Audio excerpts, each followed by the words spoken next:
Isang maganda at pinagpalang araw po sa inyong lahat, mga minamahal naming tagapakinig. Muli, narito na naman ang inyong lingkod upang samahan kayo sa isang panibagong kwentong susubok sa tibay ng ating mga puso. Sabi nila, ang tunay na kulay ng isang tao ay hindi sa ganda ng mukha nakikita, kundi sa ugaling nakatago sa likod ng matatamis ng ngiti. Paano kung ang anghel na pinapangarap mo para sa iyong nag-iisang anak ay isa palang demonyong nag-aabang lang ng tamang pagkakataon upang ipakita ang tunay nitong anyo? Ang samyo ng bagong lutong sinangag at mainit na kaping barako ang unang bumati kay Luningning sa pagbaba niya mula sa kanyang silid. Mula sa itaas ng grandiosong hagdanan ng Villa Paraiso, natanaw niya ang perpektong eksena sa kanilang malawak na dining area. Ang kanyang nag-iisang anak, si Hiraya, ay nakaupo na sa hapagkainan. Nakangiting pinagmamasdan ang nobya nitong si Marikit na abalang-abala sa pag-aayos ng kanilang almusal. "Good morning, Mommy!" Di masiglang bati ni Marikit nang mapansin nito ang kanyang pagdating. Ang nangiti nito ay kasing liwanag ng araw na sumisilip sa mga bintanang salamin, at ang boses nito ay parang musika sa pandinig. Isang anghel. Iyon ang laging sinasabi ni Hiraya tungkol sa babaeng pakakasalan nito. "Magandang umaga, iha, anak." Pilit na ngiting tugon ni Luningning habang dahan-dahang bumababa. Bawat hakbang niya ay may kasamang bigat sa dibdib na siya lang ang nakakaalam. "Mami, umupo na po kayo. Ipinaghanda ko po kayo ng paborito ninyo," sabi ni Marikit. Inilahad ang isang platito ng pritong tuyo na maingat na inayos sa tabi ng sinangag. "Napakabait mo talaga, mahal," sabi ni Hiraya. At buong pagmamahal na hinaplos ang pisngi ng nobya. "You're the perfect wife to be," tumawa ng mahinhin si Marikit. "Gusto ko lang pong alagaan kayo ni Mami. Pamilya ko na rin po kayo." Naupo si Luningning sa kanyang pwesto. Pinanood niya ang dalawa na magsubuan, magtawanan, at magbulungan ng mga matatamis na salita. Sa labas, ang lahat ay perpekto. Isang masayang pamilya sa loob ng isang marangyang tahanan. Ngunit sa loob ni Luningning, may isang bagyong namumuo. Isang sikretong nagpapahirap sa kanyang paghinga. Pagkatapos ng ilang minuto, tumayo na si Hiraya. "I need to go, mahal. May maaga akong meeting. Mami, aalis na po ako." "Mag-iingat ka, anak," sabi ni Luningning. "Of course, Mami," nakangiting sabi ni Marikit habang inaayos ang kwelyo ng polo ni Hiraya. Inihatid niya ito hanggang sa may pinto. Nagpaalam na may kasamang matamis na halik. Pinanood ni Luningning ang paglabas ng sasakyan ni Hiraya sa malaking gate ng villa hanggang sa hindi na niya ito matanaw. Sa kanyang paglingon pabalik sa dining area, ang ngiti sa kanyang labi ay unti-unting naglaho. Ang anghel ay wala na. Nakatayo si Marikit sa may pinto, nakatalikod sa kanya. Nang humarap ito, ang maamong mukha na kanina'y puno ng paglalambing ay napalitan ng isang malamig at matalim na ekspresyon. Ang mga matang kanina'y nangungusap ng pagmamahal ay ngayoy puno ng pangmamaliit. Naglakad ito pabalik sa hapagkainan at naupo na parang isang reyna. Tiningnan siya nito mula ulo hanggang paa at ang mga labi nito'y bahagyang ngumuso.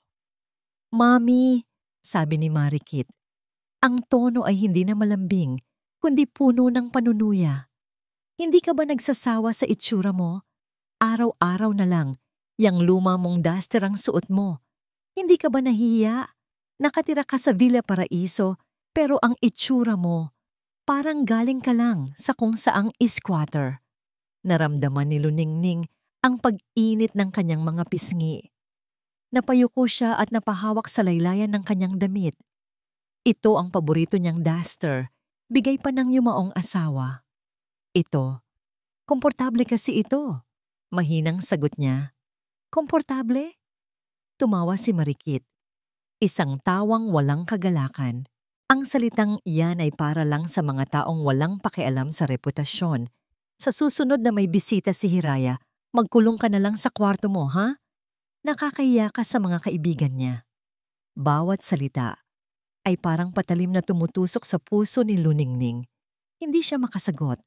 Hinawakan na lang niya ng mahigpit ang kanyang tasa ng kape. Tumayo si Marikit.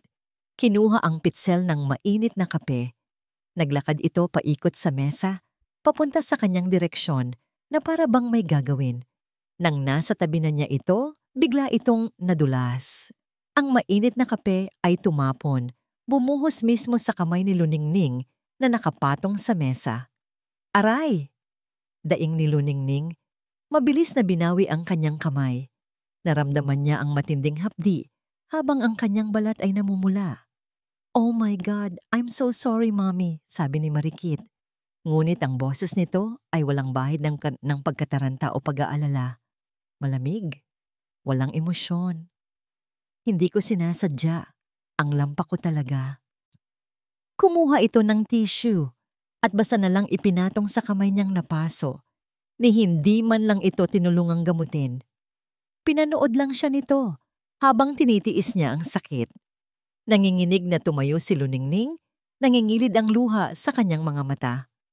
Wala na siyang masabi. Ang sakit sa kanyang kamay ay walang-wala, kumpara sa sakit na nararamdaman niya sa kanyang puso. Nang paalis na siya para magtungo sa kusina, hinawakan ni Marikit ang kanyang braso. Lumapit ito sa kanyang tainga.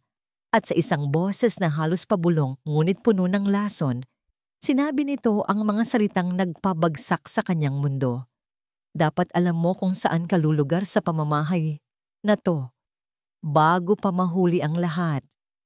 Ang ngiti sa mga labi ni Hiraya ay hindi maalis habang maingat niyang ipinaparada ang kanyang sasakyan sa garahe ng Villa Paraiso. Sa passenger seat ay nakapatong ang isang maliit at eleganteng paper bag mula sa isang kilalang jewelry store.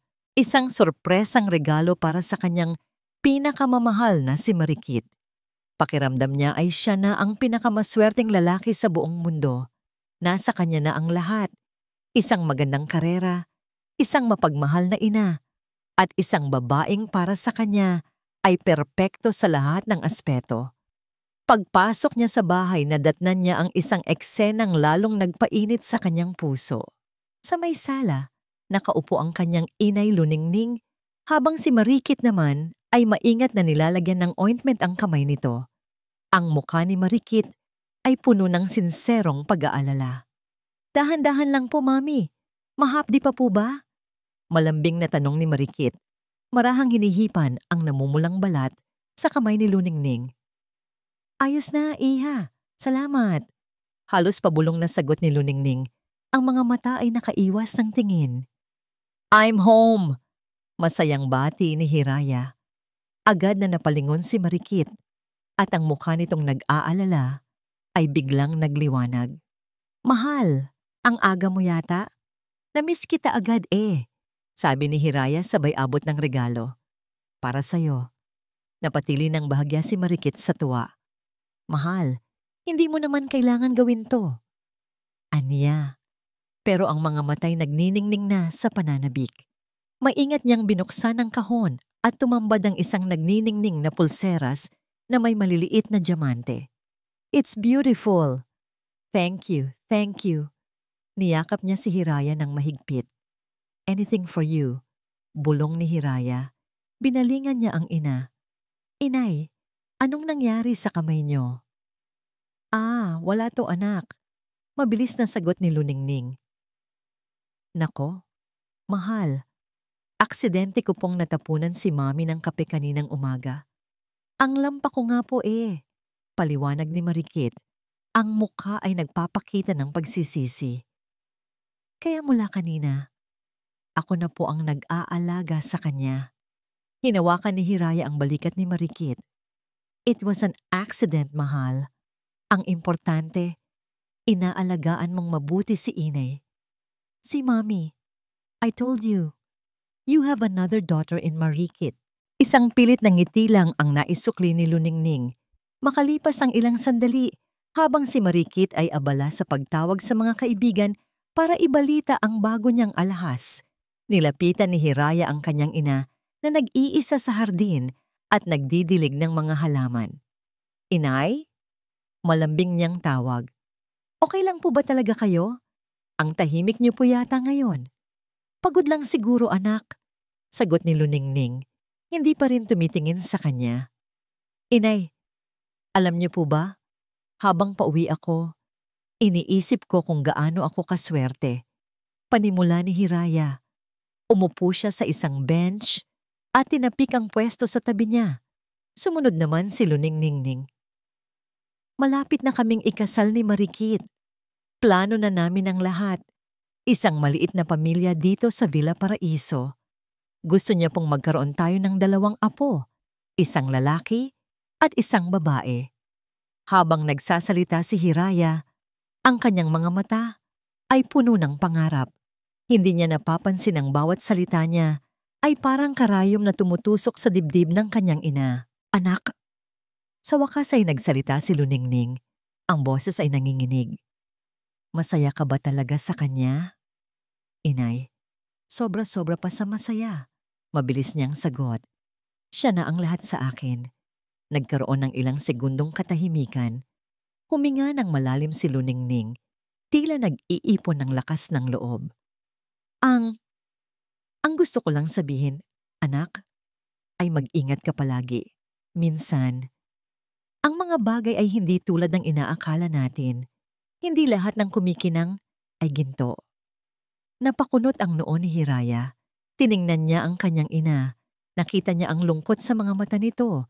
Ngunit ang naisip niya ay baka nalulungkot lang ito sa ideyang may kahati na sa atensyon niya. "Inay, I know you're just worried." Mahinahon niyang sabi, hinawakan ng kamay ng ina. "Natural lang po yan sa isang ina. Pero maniwala po kayo sa akin.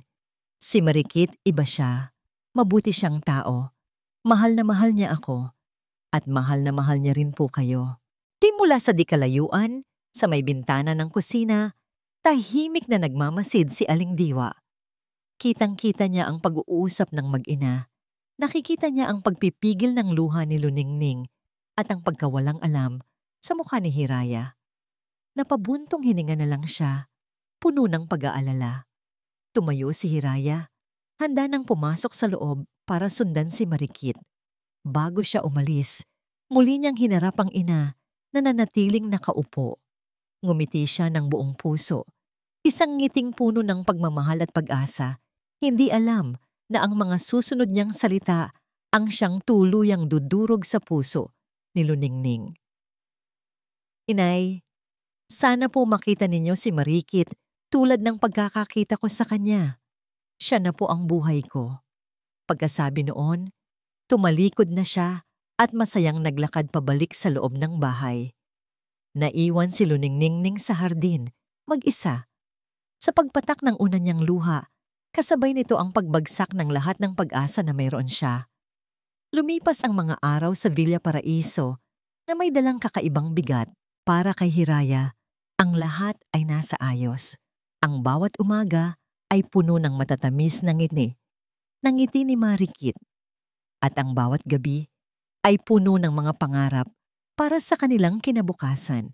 Ngunit para kay Luningning, ang bawat araw ay isang pagtitiis. Ang mansyon na dati niyang tinuring na paraiso ay naging isang ginintuang hawla.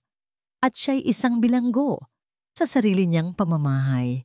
Isang hapon, habang nagbabasa siya ng libro sa sala, narinig niyang bumukas ang pinto ng front door. Pumasok si Marikit.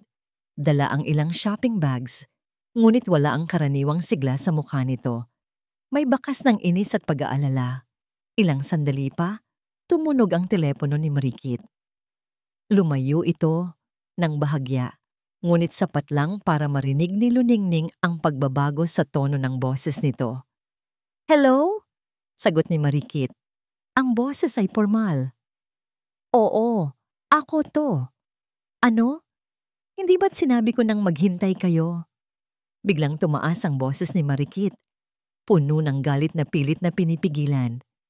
"Wala akong pakialam. Huwag na huwag niyo akong tatawagan dito. Naiintindihan niyo ba? Nilibot nito ang tingin sa paligid at nakita si Luningning na nakatingin sa kanya. Bigla nitong ibinaba ang tono. Bigyan niyo pa ako ng oras. Malapit na. Huwag kayong gagawa ng kahit ano. Pagkasabi noon, galit nitong pinatay ang tawag. Ang katahimikan na sumunod ay nakakabingi. Huminga ng malalim si Marikit. Pilit na pinapakalma ang sarili. Naglakad ito papunta sa isang sulok ng sala kung saan nakalagay ang isang lumang kabinet. Binuksan niya ito ng padabog. Ano ba tong mga to? Tanong ni Marikit sa sarili. Ngunit alam ni Luningning na para sa kanya ang tanong. Ang kalat-kalat tingnan. Puro luma. Mula sa kabinet, kinuha ni Marikit ang isang maliit na kahon ng sapatos. Ang kahon na yon, napahawak ng mahigpit si Luningning sa kanyang libro. Alam na alam niya kung ano ang laman yon. Ito, mga alaala ito ng papa ni Hiraya. Mahinang sabi ni Luningning, ang boses ay nagsusumamo. Tiningnan siya ni Marikit na may pagkasuklam. Alaala o basura? Matagal nang patay ang asawa mo. Panahon na para mag-move on. Ang mga lumang gamit na to, nagbibigay lang ng bad vibes sa bahay. At sa harap mismo ng nanlalaking mga mata ni Luningning, itinapon ni Marikit ang kahon sa sahig. Kumalat ang laman nito.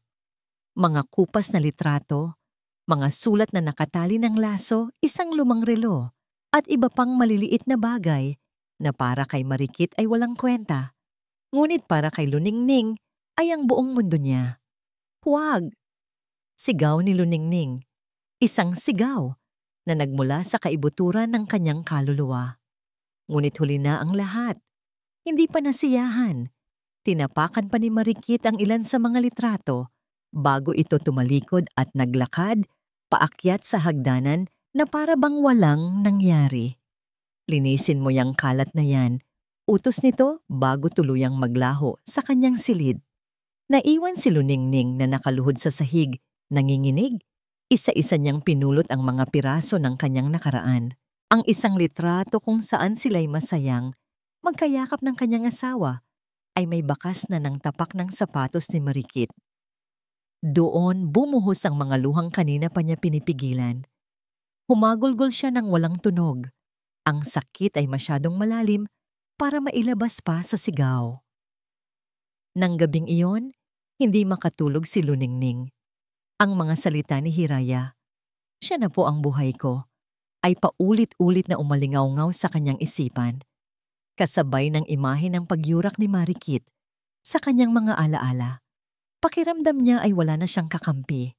Wala nang naniniwala sa kanya. Wala nang pag-asa. Isang desperadong ideya ang pumasok sa kanyang isip. Dahan-dahan siyang bumangon. Nagtungo siya sa lumang aparador ng kanyang yumaong asawa. Sa pinakailalim na drawer, sa ilalim ng mga nakatuping barong, nandoon ito. Isang maliit, silver na voice recorder. Regalo niya ito sa kanyang asawa noon. Ginagamit nito para i-record ang mga business meeting nito. Kinuha niya ito. Ang malamig na metal ay tila nagbigay ng kakaibang kaba sa kanyang palad. Ito na ba ang sagot? Ito na ba ang tanging paraan? Hinintay niyang lumalim ang gabi. Nang sigurado na siyang tulog na ang lahat, dahan-dahan siyang lumabas ng kanyang silid. Bawat yabag niya sa sahig na kahoy ay parang isang malakas na dagundong sa kanyang pandinig. Ang buong Villa Paraiso ay nakabalot sa dilim. Tanging ang liwanag ng buwan mula sa bintana. Ang nagsisilbi niyang gabay. Nagtungo siya sa sala. Ang lugar kung saan nangyari ang lahat. Nanginginig ang mga kamay. Hinanap niya ang perpektong lugar. Sa likod ng isang malaking indoor plant, sa tabi ng sofa kung saan madalas umupo si Marikit para makipag-usap sa telepono. Maingat niyang inilagay ang maliit na recorder, itinago sa ilalim ng mga dahon. Pinindot niya ang record button. Isang maliit na pulang ilaw ang umilaw saglit bago ito namatay. Mabilis siyang bumalik sa kanyang silid. Ang puso niya'y kumakabog ng napakabilis. Isinara niya ang pinto at sumandal dito. Habol ang kanyang hininga. Naupo siya sa gilid ng kama, yakap-yakap ang kahon ng mga alaala na kanyang naisalba. Tinitigan niya ito, pagkatapos ay napatingin sa direksyon ng sala, kung saan nakatago ang munting aparato. Isang aparato ng katotohanan, ngunit kasabay ng munting pag-asang sumibol sa kanyang dibdib ay ang isang dambuhalang takot. Paano kung tama ang hinala niya? Paano kung marinig niya mula sa bibig ni Marikit ang mga salitang tuluyan nang wawasak sa mundo ng kanyang anak? Handa na ba si Hiraya para sa katotohanan? At siya, handa na ba siyang maging dahilan ng pagkasira ng perpektong buhay na pinapangarap ng kanyang nag-iisang anak? Napapikit si Luningning. Ang mga kamay ay nanginginig pa rin. Inilagay niya ang recorder, ngunit sa kaibuturan ng kanyang puso, hindi niya alam kung kakayanin niyang pakinggan ang anumang laman nito. Ang galit mula sa pag-uusap sa telepono ay hindi pa rin humuhupa sa sistema ni Marikit. Pagkatapos niyang duru-duruin ang matandang Luningning at magkulong sa kanyang silid, agad siyang nagbihis. Hinubad niya ang kanyang mamahaling damit at pinalitan ito ng isang simpleng maong na pantalon at isang itim na hoodie. Kumuha siya ng malaking sunglasses at isang baseball cap. Kailangan niyang mag-iba ng anyo. Kailangan niyang bumalik sa mundong matagal na niyang tinalikuran at isinumpang hindi na babalikan pa. Kinuha niya ang susi ng isang lumang kotse na bihirang gamitin. Isang sasakyang hindi sisigaw ng yaman ng mga Torres. Habang nagmamaneho siya palayo sa Villa Paraiso, palayo sa Barangay Luntian, ang bawat kilometro ay parang paglalakbay, pabalik sa isang bangungot. Ang malilinis at maluluwag na kalsada ay unti-unting naging makikitid at baku-bakong mga daan. Ang mga mansyon ay napalitan ng mga gusaling dikit-dikit at ang sariwang hangin ay napalitan ng mabigat na amoy ng basura at polusyon. Ipinark niya ang kotse sa isang tagong lugar at sumakay ng tricycle.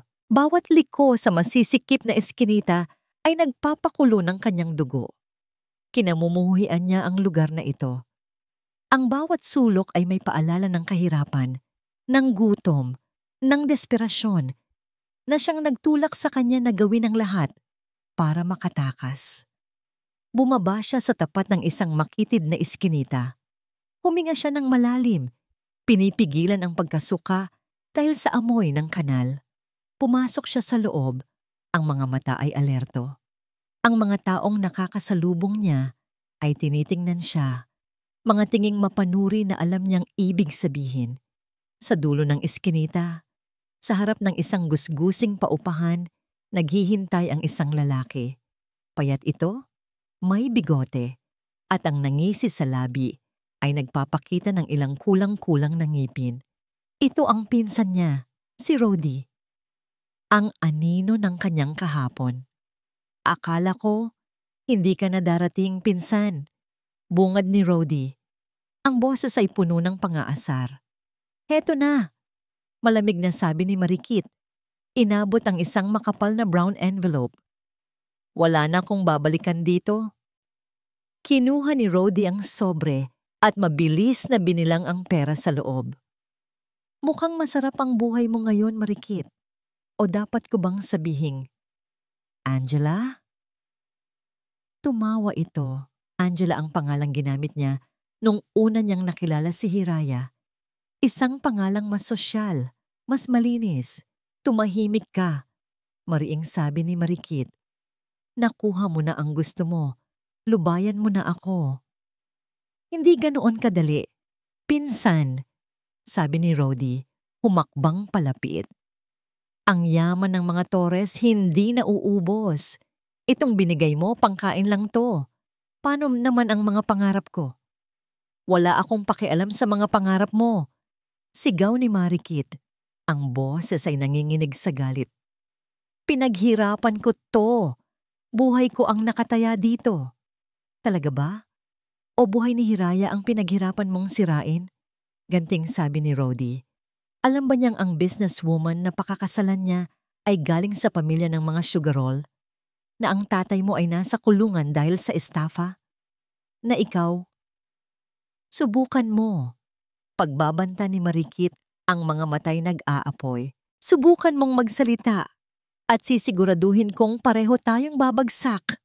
Habang paalis siya, isang imahe ang biglang pumasok sa kanyang isipan. Isang batang marikit, payat, marungis, nakaupo sa isang tabi habang pinapanood ang kanyang mga magulang na nagsusugal. Ang pangakong binitiwan niya sa sarili noon, hindi ako matutulad sa inyo. Aalis ako dito. Yayaman ako, kahit anong paraan. Nang makabalik siya sa kotse, nanginginig niyang kinuha ang kanyang cellphone. Tiningnan niya ang litrato ni Hiraya, ang maamo nitong mukha, ang mapagmahal na ngiti. Para sa iba, ito ay pag-ibig. Para sa kanya, ito ay kaligtasan. Si Hiraya ang kanyang tropeyo, ang kanyang tiket palayo sa impyernong pinanggalingan niya. Hindi siya papayag na may sumira nito. Lalo na hindi ang isang matandang walang ginawa, kundi maging pabigat, at isang pamilyang walang ginawa, kundi hilahin siya pabalik sa putik. Hindi na ako babalik doon, panata niya sa sarili. Kahit sino pa ang kailangan kong tapakan. Nang paandarin na niya ang sasakyan, biglang nag-vibrate ang kanyang telepono. Isang text message mula sa isang hindi rehistradong numero. Mula kay Rody. Ang laman ng mensahe ay nagpatigil sa pagtibok ng kanyang puso at nagpadala ng yelo sa kanyang mga ugat. Kulang to, pinsan. Kung hindi ka magbabayad sa susunod, baka mabisita ko ang mapapangasawa mo sa Villa Paraiso. Ang katahimikan sa Villa Paraiso ay parang isang manipis na salamin. Anumang oras ay maaring mabasag. Para kay Luningning, ang bawat araw ay isang pag-iingat sa paghakbang, isang pagpipigil sa paghinga. Ang munting recorder na itinago niya sa sala ay nananatiling isang tahimik na saksi, isang bombang hindi niya alam kung kailan sasabog o kung siya ba ang magkakaroon ng lakas ng loob na pasabugin ito. Isang gabi, habang sila'y nasa gitna ng hapunan, biglang nagsalita si Hiraya. Ang mukha'y nagliliwanag sa purong kaligayahan. Inay, mahal, may naisip akong napakagandang ideya. Panimula niya, sabay hawak sa kamay ni Marikit na katabi niya. I was thinking, para maipakilala na natin ng formal si Marikit sa lahat ng kaibigan at business partners ng pamilya. Bakit hindi tayo magdaos ng isang grand engagement party? Napatigil sa pagsubo si Luningning. That's a wonderful idea, mahal. Agad na pagsang-ayon ni Marikit, ang mga matay nagniningning. Pero hindi ba masyadong magastos? Walang gastos ang masyadong malaki para sa'yo. Nakangiting sagot ni Hiraya. And I want it to be perfect. Kaya naisip ko, dito mismo sa Villa Paraiso natin gaganapin. This house will be your future home after all. It's only right that we celebrate our love here. Ang mga salitang yon ay tumama kay Luningning na parang isang malakas na sampal. Your future home. Ang tahanang ipinundar nila ng kanyang yumaong asawa, ang bawat sulok ay may alaala nila. Ngayon ay ipapasa na sa isang babaeng walang ginawa, kundi saktan siya. Pakiramdam niya ay unti-unti siyang binubura sa sarili niyang pamamahay.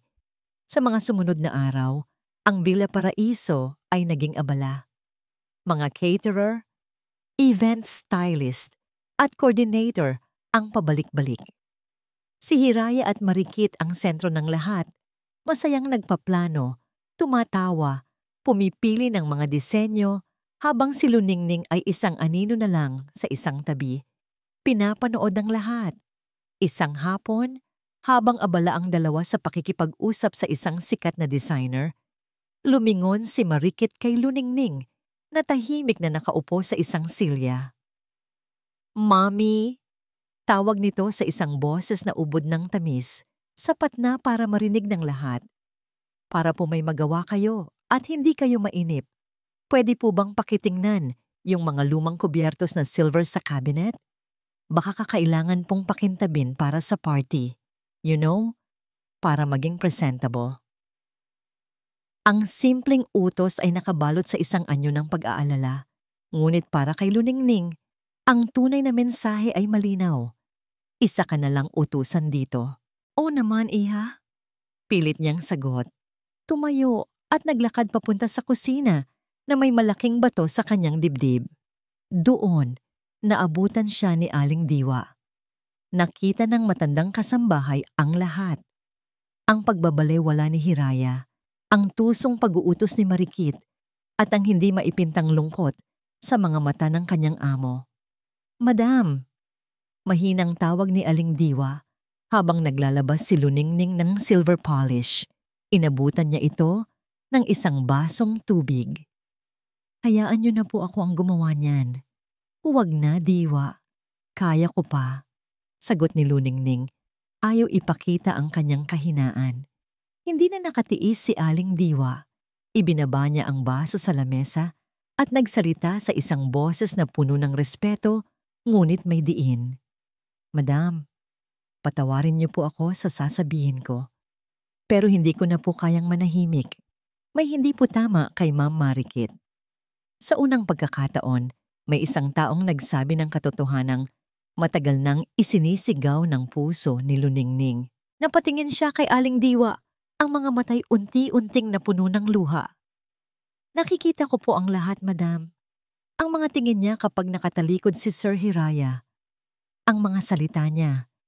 Hindi po siya ang anghel na inaakala ng anak ninyo. Niyakap ni Luningning ang sarili. Anong magagawa ko, Diwa? Mahal na mahal siya ng anak ko. Ayokong makita siyang masaktan. Pero kayo po, madam, hahayaan niyo na lang po bang saktan niya kayo ng ganito? Katahimikan. Napayuko si Luningning, ang mga luhay nagsimula nang pumatak sa lumang mesa ng kusina. Nang gabing iyon, muling hindi mapakali si Luningning. Ang mga salita ni Aling Diwa ay nagbigay sa kanya ng kaunting lakas, ngunit ang takot para sa kaligayahan ni Hiraya ay mas nangingibabaw. Dumako ang tingin niya sa sala, sa direksyon ng halaman kung saan nakatago ang recorder. Ang katotohanan ay nandoon lang, ilang hakbang lang ang layo. Ngunit ang pagitan ng pag-alam at pananahimik ay isang bangin na hindi niya kayang tawirin. Habang siya'y nakatayo sa dilim, nagmamasid, isang liwanag mula sa cellphone ang umagaw sa kanyang atensyon. Sa isang sulok, malapit sa bintana, nakatayo si Marikit. Akala nito ay walang nakakakita. Mabilis nitong binasa ang isang text message at kitang-kita sa anyo nito ang biglaang pagkasindak. Ang mga mata nito'y nanlaki at mabilis, na para bang isang magnanakaw na nahuli, pinindot nito ang delete. Ngunit bago nito maitago ang telepono, nagtama ang kanilang mga mata ni Aling Diwa na nagkataong napadaan sa pasilyo. Isang segundo lang yon, ngunit sapat na. Nakita ni Aling Diwa ang takot sa mga mata ni Marikit at nakita ni Marikit na may nakasaksi sa kanyang lihim. Agad na nagbago ang ekspresyon ni Marikit. Bumalik sa pagiging kalmado at naglakad paakyat na parang walang nangyari. Ngunit si Aling Diwa ay naiwang nakatayo. Ang puso'y biglang kinabahan. Alam niya, may itinatagong malaking sikreto si Marikit. Ang Via Paraiso ay nagliwanag na parang isang hiyas sa gitna ng kadiliman ng gabi. Ang hardin ay napuno ng mga kumikislap na fairy lights. Ang hangin ay puno ng malamyos na musika mula sa isang string quartet. At ang tawa ng mga bisitang eleganteng nakabihis ay sumasabay sa tunog ng mga nag-uumpugang baso ng champagne. Para kay Hiraya, ang gabing iyon ay isang panaginip na nagkatotoo. Nakatayo siya sa isang tabi, hawak ang isang baso ng alak, ngunit ang kanyang mga mata ay nakatuon lamang sa isang tao. Si Marikit. Si Marikit ang bituin ng gabi. Nakasuot ito ng isang simple ngunit napakagandang puting bestida na lalong nagpatingkad sa kanyang malaanghel na kagandahan. Bawat kilos nito ay puno ng grasya, bawat ngiti ay nakakatunaw. Lumilibot ito sa mga bisita, Binabati ang mga business partners niya na may tamang timpla ng respeto at nakikipagkwentuhan sa mga kaibigan niya na may natural na karisma. Habang pinagmamasdan niya ito, lalong tumitibay ang paniniwala ni Hiraya sa kanyang puso. Siya na talaga. Siya na ang babaeng para sa akin. Your fiancé is a true gem, Hiraya. Sabi ng isa sa kanyang mga kasosyo sa negosyo, tinapik siya sa balikat. You're a very lucky man. I know. Sagot ni Hiraya, ang dibdib ay nag-uumapaw sa pagmamalaki.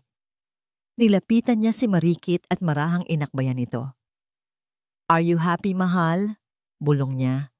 Humarap ito sa kanya, ang mga matay nagniningning sa kaligayahan. Sobra, mahal.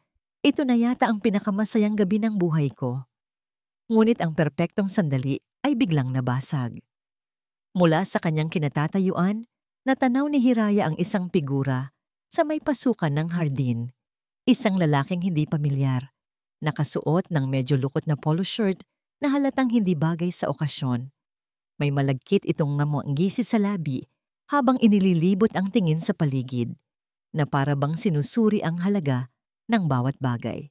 Bago pa man makapagtanong si Hiraya, nakita na rin ito ni Marikit. Ang reaksyon nito ay mabilis, ngunit hindi nakaligtas sa matalas na mata ni Hiraya. Sa isang iglap, ang maningning na ngiti sa labi ni Marikit ay nawala. Ang kanyang mukha ay biglang namutla at ang mga balikat niya ay bahagyang nanigas. Isang kisap-matang pagkasindak ang dumaan sa kanyang mga mata bago niya ito mabilis na pinalitan ng pilit na pagkagulat. Sino yon? Tanong ni Hiraya. Parang namumukhaan ko siya. Mabilis na sagot ni Marikit. Pilit na pinapakalma ang boses. Excuse me for a second, mahal. Nagmamadali itong naglakad palapit sa lalaki. Mula sa malayo pinanood sila ni Hiraya. Nakita niyang may sinabi si Marikit. At ang lalaki ay tumawa lang. Ang saya sa mukha ni Marikit ay halatang halata ng peke. Puno ito ng tensyon. Mabilis nitong hinila ang lalaki sa isang madilim na sulok ng hardin, malayo sa karamihan. Isang kakaibang kaba ang gumapang sa dibdib ni Hiraya. Sino ang lalaking iyon at bakit ganoon na lang ang epekto nito kay Marikit? Sa kabilang banda, si Aling Diwa, na abala sa pag-aalis ng mga basyong baso, ay nagkataong napadaan, malapit sa sulok kung saan nag-uusap ang dalawa. Hindi niya sinasadya, ngunit narinig niya ang ilang pira-pirasong salita mula sa galit ngunit pabulong na boses ni Marikit. Huwag dito. Ano na namang kailangan mo? Sinabi ko nang bumalik si Marikit sa tabi ni Hiraya, na ibalik na nito ang matamis na ngiti sa kanyang labi. Ngunit hindi nito maitago ang bahagyang panginginig ng kanyang mga kamay. Sino yon, mahal? Muling tanong ni Hiraya, ang tono'y puno na ng pag-aalala. Wala yon, sabi ni Marikit. Tumawa ng bahagya. Isang dati kong kaibigan. Medyo may pagkabastos lang talaga. Hindi ko nga alam paano niya nalaman ang tungkol sa party. Siguro'y naiinggit lang sa atin. Dinugtungan niya. Palagi kasing may gusto sa akin yun. Kaya lang hindi ko pinapansin. You know how it is. Ang paliwanag ay simple at kapani-paniwala. Pinili ni Hiraya na paniwalaan ito. Siyempre, sino ba namang hindi maiinggit sa kanila? Sino ba namang hindi magkakagusto kay Marikit? Niyakap niya ito. Hayaan mo na siya. Ang importante, nandito ka. Nandito ako. Ngunit habang magkayakap sila at habang tinitingnan ni Hiraya ang mga bisita na masayang nagtatawanan, may isang maliit na tinik na naiwan sa kanyang dibdib. Isang pakiramdam na may mali. Tumingin siyang muli sa mukha ng kanyang mapapangasawa. Nakangiti ito, ngunit ang nangiti ay hindi na umabot sa mga mata nito. At sa isang saglit, sa ilalim ng libu-libong ilaw ng kanilang pag-ibig, nakita ni Hiraya ang isang bagay na hindi pa niya nakita dati sa mga mata ni Marikit. Isang tinging estranghero, isang tinging puno ng takot. Nang makaalis na ang huling bisita at ang Villa Paraiso ay muling binalot ng katahimikan, isang katahimikang mas mabigat at mas nakakabingi kaysa sa ingay kanina. Para kay Luningning, ang bawat ngiti na ipinakita niya sa mga bisita ay isang piraso ng kanyang kaluluwa na ipinamigay niya. Naupo siya sa isang silya sa kanyang silid, hinubad ang kanyang formal na sapatos, at ipinikit ang kanyang mga mata. Pagod na pagod, hindi dahil sa pag-aasikaso, kundi dahil sa pag-arte. Ang imahe ng pagkasindak sa mukha ni Marikit nang makita nito ang hindi inaasahang bisita ay malinaw na nakatatak sa kanyang isipan. Nakita niya iyon at alam niyang nakita rin yon ni Hiraya. Ngunit nakita rin niya kung gaano kabilis naniwala ang kanyang anak sa mga kasinungalingan ni Marikit. Isang maliit na pag-asa ang sumibol sa kanyang dibdib, ngunit agad din itong namatay. Bigla, bumukas ng malakas ang pinto ng kanyang silid. Hindi man lang ito kumatok. Pumasok si Marikit na parang isang buhawi. Isinara ang pinto ng may kalabog. Ang malaanghel ng ngiti ay tuluyan ng nabura. Ang natira ay isang mukha na pinaghalong galit, takot, at purong pagkamuhi. Anong ibig sabihin ng mga tingin mo kanina? Bungad ni Marikit. Ang boses ay mababa, ngunit puno ng bagsik. Anong tingin? Naguguluhang tanong ni Luningning. Huwag ka nang magmaang-maangan, matanda, sigaw ni Marikit. Tuluyan ng inalilis ang kanyang maskara. Nakita kitang nakatingin sa akin nung kausap ko yung bisita ko. Tinitingnan mo ko na para bang may ginagawa akong masama. Gusto mo kong siraan kay Hiraya, no? Gusto mong magmukha akong masama sa harap ng lahat. Hindi. Hindi totoo yan. Nanginginig na sagot ni Luningning. Hindi totoo? Humakbang palapit si Marikit. Ang bawat hakbang ay may kasamang pagbabanta. Alam mo, sawang-sawa na ako sa'yo. Sawang-sawa na ako sa pagpapanggap na iginagalang kita. Isa ka lang pabigat sa bahay na to. Isang matandang walang ibang ginawa, kundi maging anino at maghintay ng kamatayan. Bawat salita ay latigo. Bawat salita ay lason. Hindi na makapagsalita si Luningning. Ang tanging nagawa niya ay mapayuko at saluhin ang lahat ng masasakit na salita. Sa labas ng silid, si Aling Diwa ay nagliligpit ng mga huling pinag-inuman sa pasilyo. Narinig niya ang sigaw ni Marikit. Biglang nanindig ang kanyang mga balahibo. Dahan-dahan siyang lumapit sa nakasarang pinto. Ang puso'y kumakabog. Sa loob, lalong naging malupit si Marikit. Kumuha ito ng isang baso ng tubig sa side table. Alam mo kung ano ka. Isa kang mantsa. Isang dumi na kailangang linisin sa magandang buhay na bubuuin namin ni Hiraya. At pagkasabi noon, sinadya niyang itapon ang laman ng baso sa sahig, malapit sa paanan ni Luningning. Ngayon, utos niya sa isang boses na malamig pa sa yelo, linisin mo yan. Napatingin si Luningning sa basang sahig pagkatapos sa isa mukha ni Marikit. Doon, sa harap ng demonyong kaharap niya, gumuho ang lahat ng natitira niyang lakas. Sa labas, hindi na nakatiis si Aling Diwa. Ang narinig niya ay sapat na. Higit pa sa sapat. Nanginginig ang mga kamay. Dahan-dahan niyang kinuha ang kanyang cellphone mula sa bulsa ng kanyang uniforme. Nanginginig niyang binuksan ang kamera. Pinindot ang video record. Maingat niyang itinapat ang lens sa maliit na siwang sa ilalim ng pinto. Ang anggulo ay hindi perpekto, ngunit sapat na para makita ang paanan ni Luningning at ang matigas na pagkakatayo ni Marikit. At ang boses. Ang boses ay malinaw na malinaw. Nakita sa maliit na screen ang dahan-dahang pagluhod ni Luningning. Nanginginig na kinuha ang isang panyo mula sa kanyang bulsa para punasan ang natapong tubig. Bawat galaw niya ay isang testamento ng kanyang pagkatalo. Ayan!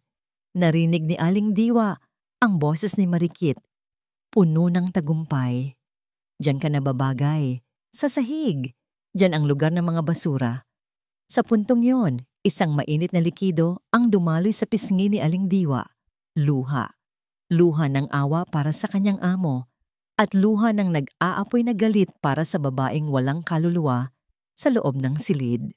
Tandaan mo to, ang huling sinabi ni Marikit. Akin na ang bahay na to, akin na si Hiraya. At ikaw, isa ka na lang multo dito. Isang multong naghihintay na lang na tuluyang maglaho. Narinig ni Aling Diwa ang mga yabag papalayo sa pinto. Mabilis niyang itinago ang cellphone at nagtago sa isang madilim na sulok. Lumabas si Marikit, huminga ng malalim na para bang nakahinga na siya ng maluwag at naglakad paakyat ng hagdanan. Nang sigurado nang wala na ito, dahan-dahang lumabas si Aling Diwa mula sa kanyang pinagtataguan. Pinindot niya ang stop button. Tinitigan niya ang kanyang cellphone. Ang screen ay madilim na ngayon. Ngunit alam niya kung anong nakatago sa loob nito. Hindi na ito isang cellphone lang. Isa na itong armas, isang katotohanan, isang katibayan na maaaring sumira sa lahat o magligtas sa pamilyang ito. Nanginginig ang buong katawan, napasandal siya sa pader. Alam niya ang kailangan niyang gawin. Tapos na ang kanyang pananahimik.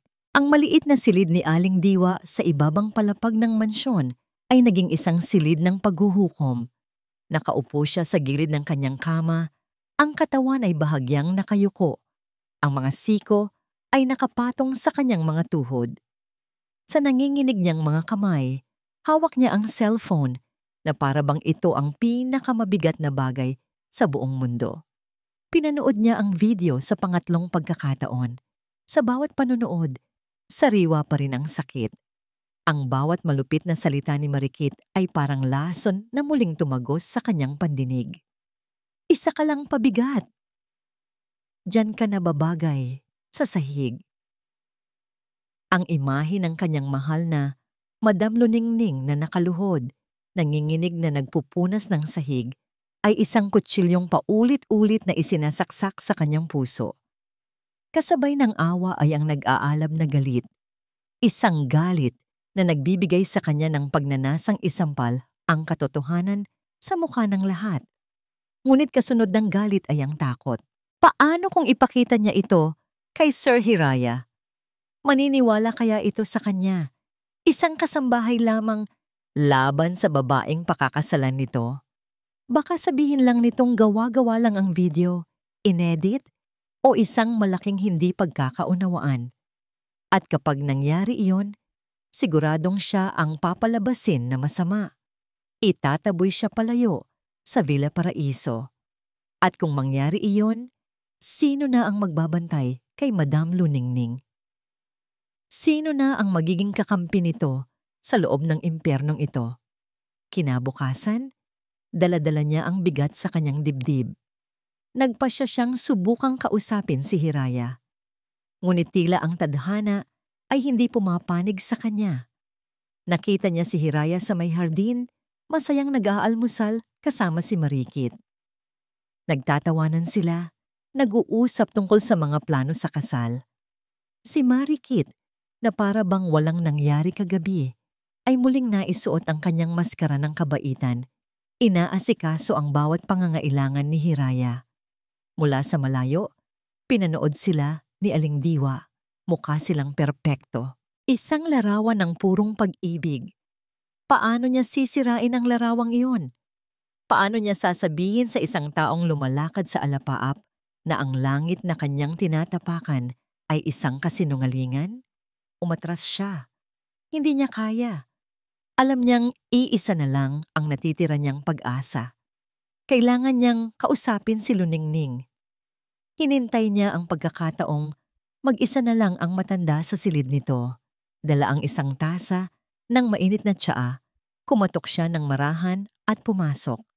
Naabutan niyang nakaupo sa tabi ng bintana. Si Luningning, ang tingin ay malayo. Ang mukha ay blangko. Madam, mahinang tawag ni Aling Diwa. Lumingon si Luningning. Isang pilit na ngiti ang isinukli. Salamat, Diwa. Ibinaba ni Aling Diwa ang tasa at huminga ng malalim. Madam, may kailangan po kayong malaman. Kagabi po, noong nasa silid niyo si Ma'am Marikit, Hindi na niya kailangang ituloy. Nakita niya ang pagbabago sa mukha ni Luningning, isang mabilis na pagdaan ng sakit at kahihiyan. Narinig ko po ang lahat, pagpapatuloy ni Aling Diwa.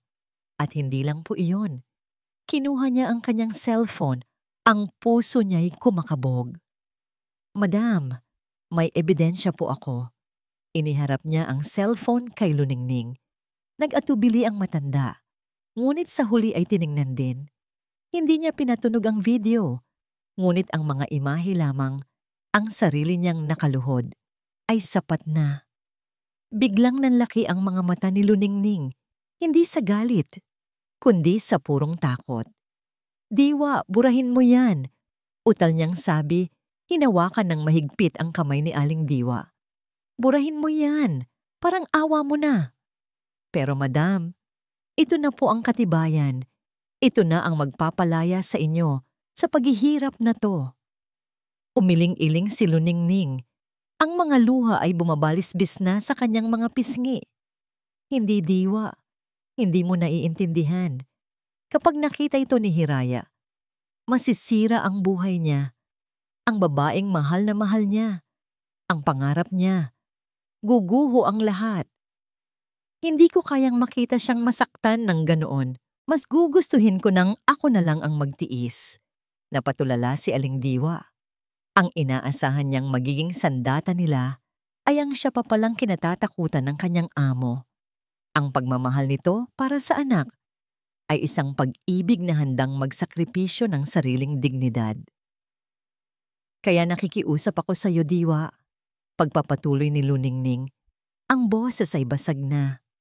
Itago mo yan. Huwag mong ipapakita kahit kanino. Ipagpatuloy na lang natin kung anong meron tayo. Kakayanin ko. Para sa anak ko, kakayanin ko. Naiwan si Aling Diwa na walang masabi. Ang bigat na kanina'y dala niya ay parang nadoble pa. Umalis siya sa silid ni Luningning na may pakiramdam ng matinding kabiguan. Ang tanging taong inaasahan niyang susuporta sa kanya ay siya pa ang unang sumuko, gabi. Muli, nag-iisa si Aling Diwa sa kanyang silid. Pakiramdam niya ay nasa isang sangang daan siya na walang tamang direksyon. Ang pagsunod sa utos ng kanyang amo ay pagsang-ayon sa kasamaan. Ang pagsuway naman dito ay pagtataksil sa tiwala nito. Ngunit habang nakatitig siya sa madilim na screen ng kanyang cellphone, muli niyang naalala ang mukha ni Luningning. Hindi ang mukhang nagmamakaawa sa kanya, kundi ang mukhang blanko at walang buhay sa tabi ng bintana. Ang mukha ng isang taong sumuko na. Isang realisasyon ang tumama sa kanya. Ang pagprotekta kay Madam Luningning ay hindi lang pagsunod sa mga utos nito. Minsan, ito ay ang paggawa ng bagay na hindi nito kayang gawin para sa kanyang sarili. Huminga siya ng malalim, pinunasan ang kanyang mga luha. Isang bagong determinasyon ang pumalit sa kanyang pag-aalinlangan. Tumingin siya sa direksyon ng silid ng kanyang amo at sa kanyang isip, bumulong siya na parang isang panalangin, isang pangako. Pasensya na po, madam, pero hindi ko na po kayang manahimik. Ang pag-uusap nila ni Aling Diwa ay ang huling patak. Ang pagsusumamo ni Luningning na itago ang katotohanan ay hindi lang isang pakiusap, iyon ay isang pagsuko. Inamin niya sa kanyang sarili na wala na siyang lakas para lumaban. Ang pag-ibig niya para kay Hiraya ay mas matimbang kaysa sa sarili niyang karangalan, at kung ang pag-alis niya ang tanging paraan para mapanatili ang ilusyon ng kaligayahan ng kanyang anak, gagawin niya ito. Kinagabihan, nang ang buong Villa Paraiso ay nahihimbing na, gumawa siya ng isang desisyong dudurog sa sarili niyang puso, ngunit sa kanyang isip ay bubuo sa pangarap ng kanyang anak. Aalis siya. Dahan-dahan siyang bumangon mula sa kama. Hindi na niya binuksan ang ilaw. Sa liwanag ng buwan na tumatagos sa bintana, sinimulan niyang ligpitin ang kanyang mga gamit. Hindi niya kinuha ang mga mamahaling damit o alhas. Isang maliit na maleta lang ang kanyang inihanda. Ang tanging mahalagang bagay na maingat niyang inilagay sa loob ay ang kahon ng mga alaala ng kanyang yumaong asawa, ang mga kupas na litrato, ang mga lumang sulat, ang relong, matagal nang tumigil sa pag-andar. Ito lang ang yaman na gusto niyang dalhin. Pagkatapos, naupo siya sa harap ng kanyang maliit na sulatan. Kumuha siya ng isang piraso ng stationery at panulat. Anong isusulat niya? Paano niya ipapaliwanag ang isang bagay na hindi niya kayang sabihin? Sa huli, sinimulan niyang isulat ang pinakasimpleng mga salita na kanyang naisip. Bawat letra ay basa sa kanyang mga luhang walang tigil sa pagpatak. Hiraya, anak ko, kung binabasa mo ito, ako'y nakaalis na. Huwag kang mag-alala para sa akin. Uuwi muna ako sa probinsya. Matagal na rin mula noong huli akong nakadalaw. Namimiss ko na ang sariwang hangin at ang payak na buhay doon. Kailangan ko lang sigurong magpahinga. Maging masaya ka, anak. Alagaan mo si Marikit. Iyon lang ang tanging hiling ng iyong inay. Nagmamahal, inay, walang paninisi, walang hinanakit. Isang liham ng isang inang handang maging anino para lang sa liwanag ng kanyang anak. Maingat niyang tiniklop ang sulat at ipinatong sa ibabaw ng kanyang unan. Bago siya tuluyang umalis sa silid, may isang bagay siyang naalala. Ang munting recorder. Naglakad siya palabas. Ang bawat hakbang ay mabigat. Tinungo niya ang sala, ang lugar na naging saksi sa kanyang mga luha. Kinapa niya sa likod ng halaman at nakuha ang malamig na aparato. Hawak ito sa kanyang palad. Naglakad siya papunta sa basurahan. Itatapon na niya sana ito. Itatapon na niya sana ang katotohanang nagpahirap sa kanya. Ngunit natigilan siya. Tinitigan niya ang recorder. Hindi ito isang sandata. Para sa kanya, isa itong paalala. Isang paalala ng kanyang kahinaan, ng kanyang pagkatalo, ng kanyang katahimikan. Sa isang hindi maipaliwanag na dahilan, hindi niya ito kayang itapon. Marahan niya itong ibinulsa sa loob ng kanyang bag. Ang bigat nito sa kanyang bulsa ay parang bigat ng katotohanang habang buhay na niyang dadalhin. Dala ang kanyang maliit na maleta. At ang bigat sa kanyang dibdib. Dahan-dahan niyang binuksan ang pinto ng kanyang silid. Handa na siyang lisanin ang paraisong naging kanyang impyerno.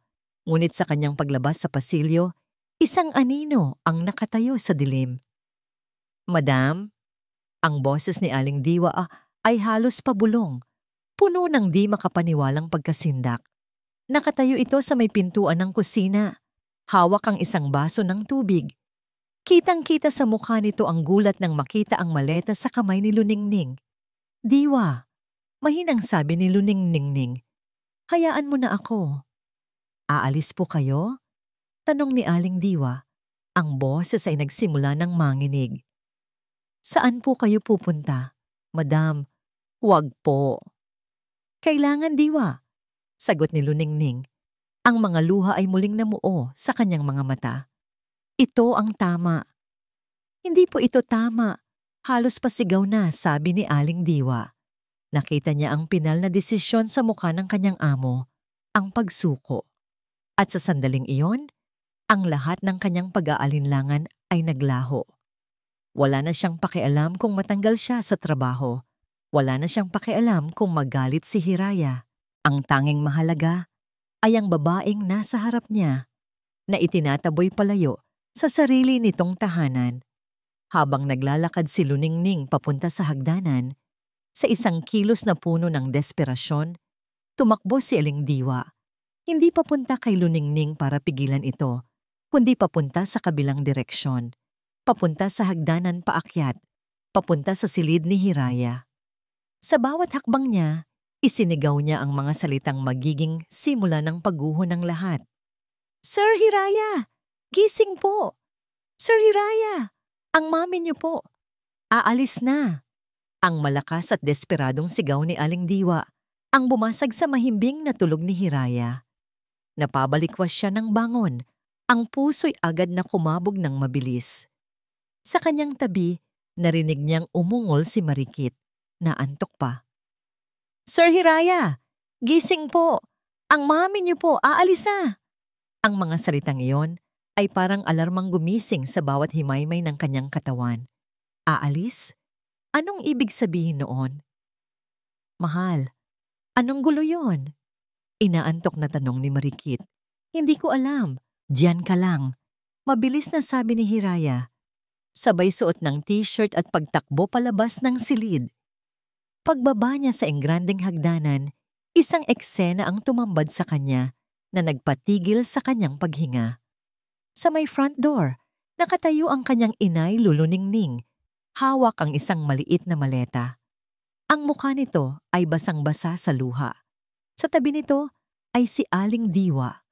Humahagulgol na para bang katapusan na ng mundo. "Inay, anong nangyayari dito?" Naguguluhang tanong ni Hiraya. Ang boses ay naghahanap ng paliwanag.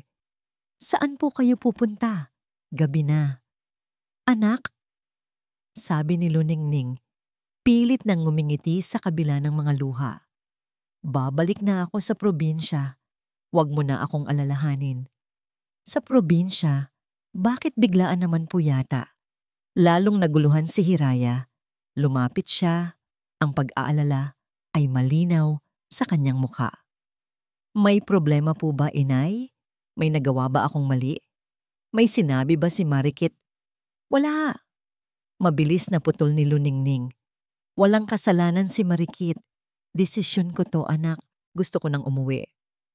Ngunit ang paliwanag ay hindi tumutugma sa sakit na nakikita niya sa mga mata ng ina.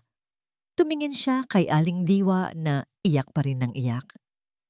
"Diwa, anong totoong nangyayari?" Umiling lang si Aling Diwa, hindi makapagsalita. "Inay, hindi po ako papayag," mariing sabi ni Hiraya. "Hindi po kayo aalis. Dito ang bahay niyo."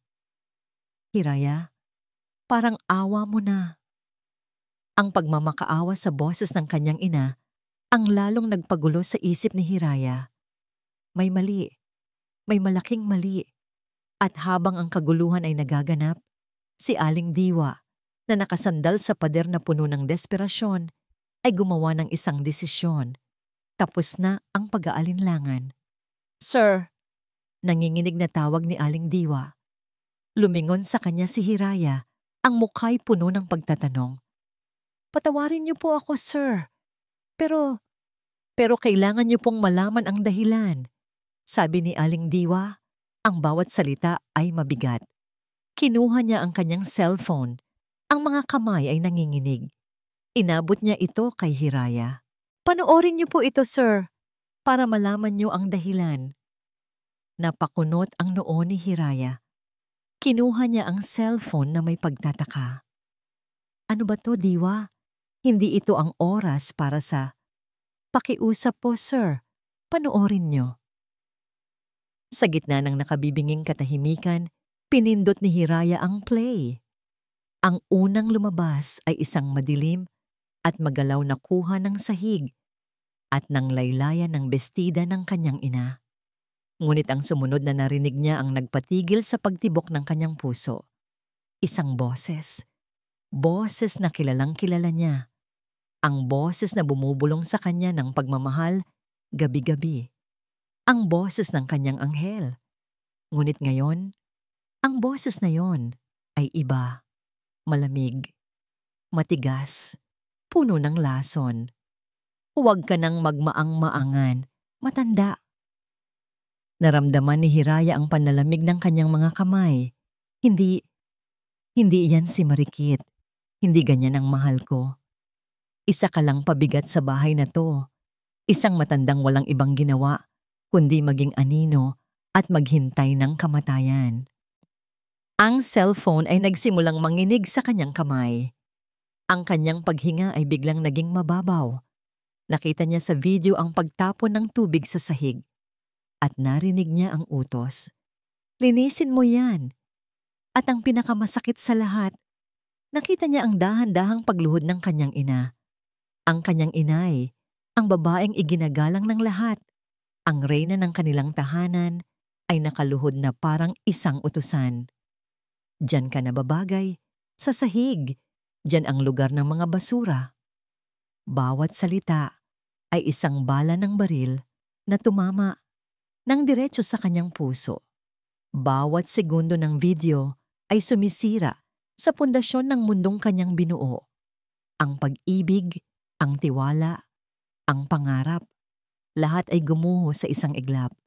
Nabitawan niya ang cellphone. Bumagsak ito sa sahig na may malakas na kalabog, ngunit hindi niya ito narinig. Ang tanging naririnig niya ay ang ugong sa kanyang tainga at ang malakas na pagbasag ng kanyang puso.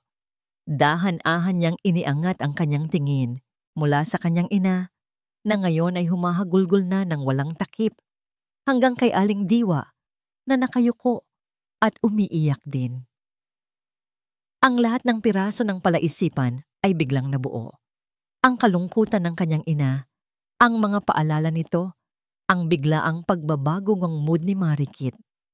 Naging tanga siya, naging bulag, isang hangal na naniwala sa isang magandang kasinungalingan.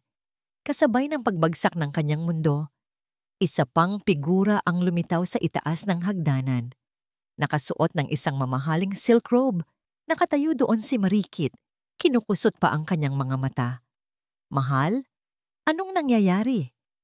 tanong nito. Ang boses ay nagpapanggap na nag-aalala at naguguluhan. "Bakit kayo nagsisigawan?" Dahan-dahang lumingon si Hiraya. Ang kanyang mukha ay nawalan ng lahat ng emosyon. Walang galit, walang lungkot. Isang nakakatakot na kawalan.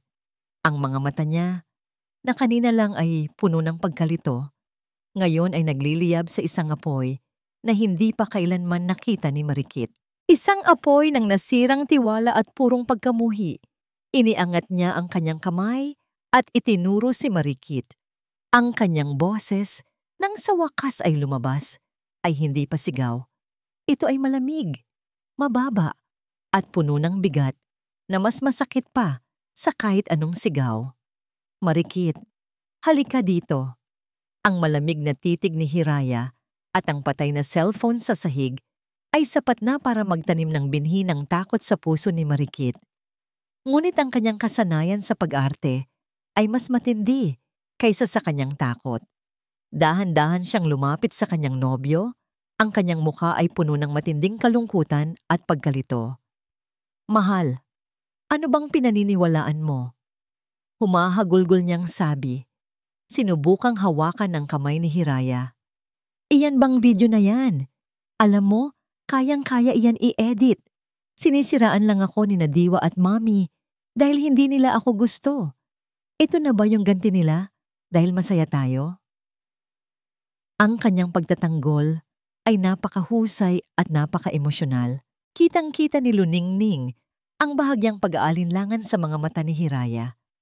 Ang kanyang anak ay desperadong kumakapit sa paboritong kasinungalingan, ang ideya na ang pag-ibig niya ay hindi isang malaking pagkakamali.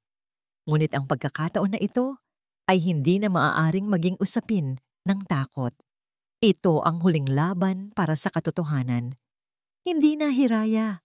Matatag ngunit nanginginig na sabi ni Luningning. Ang mga luha ay nagbigay daan sa isang bagong tatag ng loob. Lumapit siya. Dahan-dahang hinawakan ang braso ng kanyang anak. "Maniwala ka sa akin. May isa pa." Nagtaka si Hiraya. Habang si Marikit ay biglang namutla, ang mga labi ay bahagyang nanginginig. Ang recorder. Ang bagay na akala niyang tinapon na ng matanda. Inabot ni Luningning kay Hiraya ang maliit na silver recorder. "Ito, nilagay ko yan sa sala. Noon pa. Hindi ko kayang pakinggan. Pero baka ito na ang katotohanan na hindi mo kayang tanggapin sa video." Kinuha ni Hiraya ang recorder. Nagbalik ang kawalang emosyon sa kanyang mukha. Tinitigan niya si Marikit na ngayon ay hindi na umaarte. Ang mga mata nito ay puno na ng purong takot. Ito na ang huling hininga ng kasinungalingan. Walang salita. Pinindot ni Hiraya ang play. Ang katahimikan sa Villa Paraiso ay binasag ng tinig ni Marikit. malinaw at puno ng inis. Isang recording ng tawag nito sa telepono nung yung mga araw na inakala niyang nag-iisa siya. Boses ni Marikit puno ng galit. Ano? Huwag niyo na akong kulitin. Isang linggo na lang at makukuha ko na ang lahat. Huwag kayong mag-alala. Kapag naging Mrs. Torres na ako na ang may hawak ng mga bank accounts niya. Matutulungan ko na kayo sa utang. Hindi na ako maghihirap pa. Hindi na ako babalik sa inyo. Boses ni Marikit, lalong naging matigas. Oo, alam ko. Konting tiis na lang. Kapag naging Mrs. Torres na ako, unang-una kong papalayasain dito yung matandang hukluban na yon. Akala mo, kung sinong reyna, pabigat lang naman. Kung hindi lang dahil sa yaman ng anak niya, hinding-hindi ko tatagalan ang pagmumukha ng babaeng yon. Boses ni Marikit, may tawa ng panunuya. Hindi niya ako mahal. Gusto niya lang ang yaman niya. Ang tanga-tanga niya. Masyadong nabulag sa ganda ko.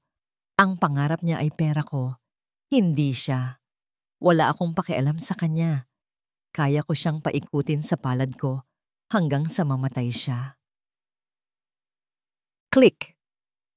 Pinatay ni Hiraya ang recorder. Ang tunog ng pag-iisip ni Hiraya ay hindi na maririnig. Lahat ay naglaho. Ang pag-ibig, ang galit, ang pag-aalinlangan, ang naiwan ay ang malalim, mapait na sakit ng isang taong nalinlang ng husto. Si Marikit, nakita niyang wala na siyang kawala. Ang kanyang mga balikat ay bumagsak. Ang kanyang galit ay pumalit sa kanyang takot. Ang kanyang mga mata ay nag-aapoy sa puot. Oo, sigaw niya. Ang boses ay nanginginig sa galit at pighati. Oo, totoo yan. Mahal ko ba kayo? Hindi. Ang mahal ko ay ang buhay na ibibigay niyo sa akin. Ang mga damit, ang mga kotse, ang bahay na yan. Sa tingin niyo, magpapakatanga ako sa isang lalaking tulad niya kung wala siyang pera? Dahan-dahan siyang lumapit kay Luningning. Ang kanyang mukha ay baliw na. At ikaw, matanda, nananahimik ka na sana. Nagpapabigat ka lang naman. Kaya hindi ko sinasadyang tapunan ka ng kape. Kaya ko sinasadya na saktan ka. At sana nga ay nagtagumpay ako at tuluyan ka ng umalis para wala nang hadlang sa akin.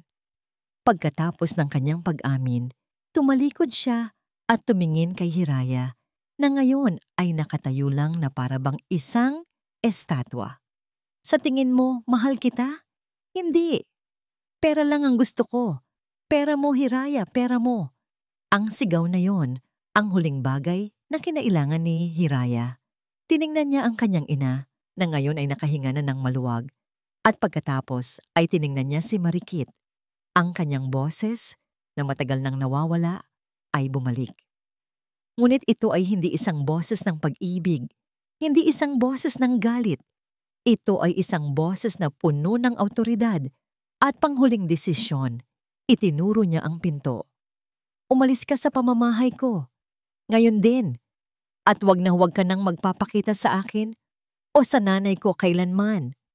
Ang mga sigaw ni Marikit, ang kanyang mga pagtatangka na makipagtalo at magmakaawa ay hindi na umabot sa tainga ni Hiraya.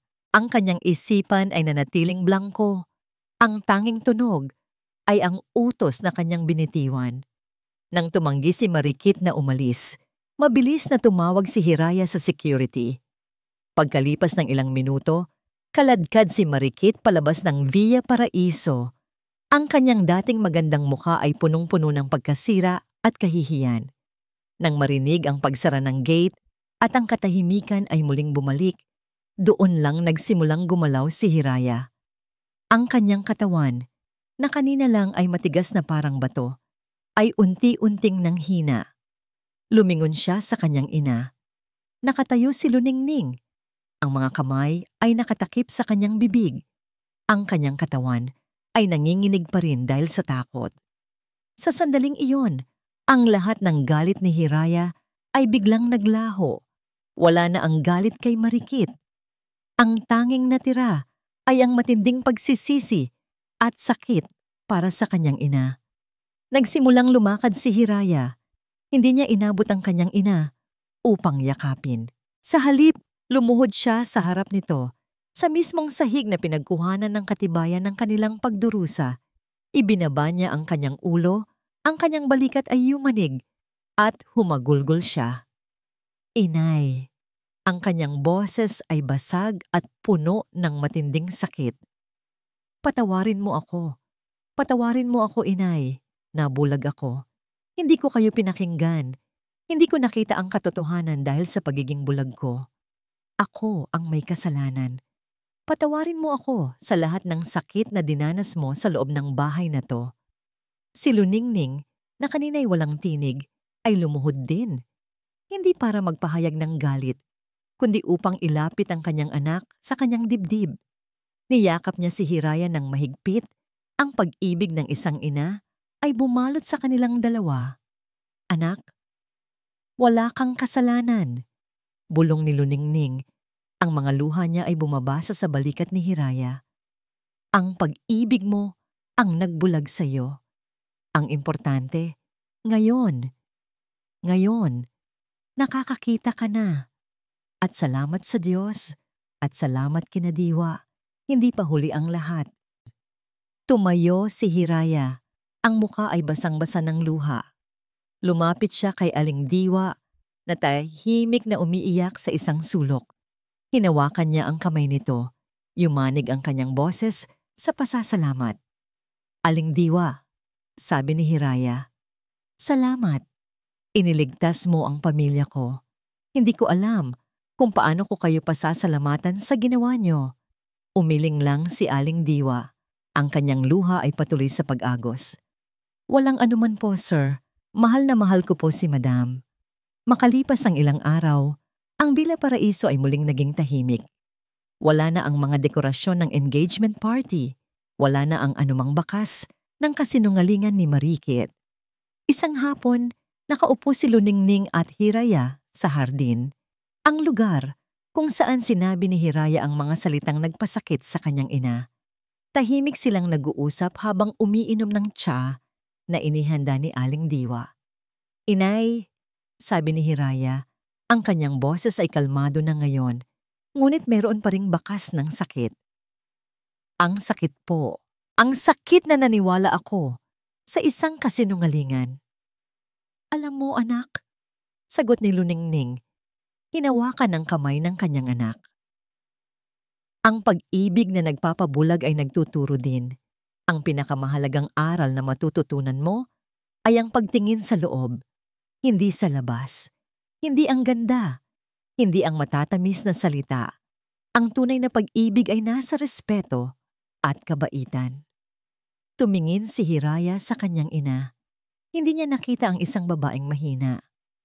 Nakita niya ang isang babaeng matapang na nagtago ng recorder, na nagtiis sa pang-aapi at nagparaya sa kanyang sarili para sa kapakanan niya. Ang tunay na liwanag, ang tunay na kagandahan ay hindi na sa mga diamante ni Marikit, kundi na sa loob ng puso ng kanyang inay. Inay, sabi ni Hiraya, ang kanyang boses ay puno ng pangako. Simula ngayon, wala na akong ibang gagawin, kundi alagaan kayo. Babawi ako. Ngumiti si Luningning, isang nangiting totoo.